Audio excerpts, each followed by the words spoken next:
Hello, I'm Lieutenant General Todd Semonite, 54th Chief of Engineers, and we're on the road again. Today we're with the 1st Infantry Division at Fort Riley, Kansas. And while we do a lot of on-the-road-agains around the Corps of Engineers, don't forget that our regiment has 90,000 great soldiers that are here from the total force, the active, the guard, and the reserve. And it's important that I get out on the ground to be able to talk to battalions to understand what can we do to be able to continue to make the regiment a better place for our soldiers.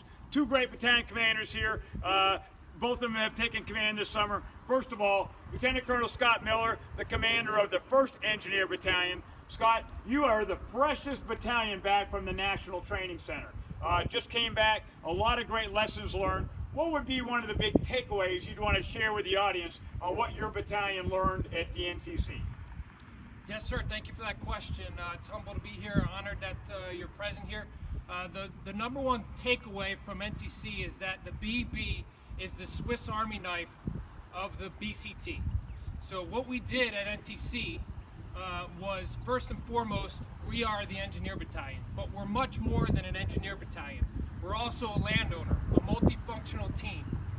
Really, we were charged with securing the BSA and everything in the security area, along with clearing the locks in the security area to enable sustainment for the brigade.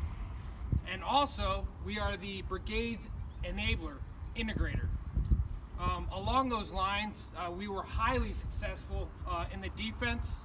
Our engineers got after obstacles on our flanks, and we were able to force the OPFOR to go through where we wanted to kill them, the engagement area that we wanted to kill them, and we're successful there. And we also have a very lethal brigade, so we were enabling the brigade to defend, and we were successful there.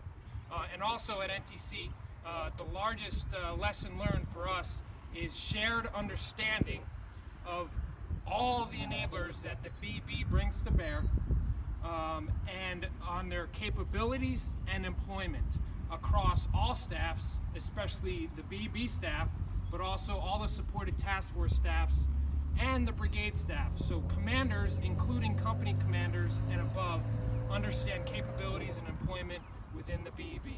So, great comments. Also, another great commander, Lieutenant Colonel Jess Curry, the commander of the 82nd Engineer Battalion. Jess, Scott talked a lot about all these capabilities. I mean, how do you integrate these together? What is the value added back to the brigade on how you can pull these people together, and what are some of those issues? Oh, yes, sir. So just as Scott mentioned, I mean, the BEB brings a tremendous amount of capability to the BCT. One of the other things we also provide is we serve as the master integrator for that brigade commander. So all the other outside the BEB, outside the BCT, and outside the division assets that come in to support us, help us to complete our mission. The BEB is the one that is there to integrate and enable the brigade commander to leverage those capabilities. It's a tough task, it's a complicated task, but we're charged with initiating contact with them, integrating in our plans, and really bringing them onto the team at the right point so that they can ensure the success of the brigade. Yeah, great point. And I did have a chance today to meet for several times with the leadership of the Big Red One.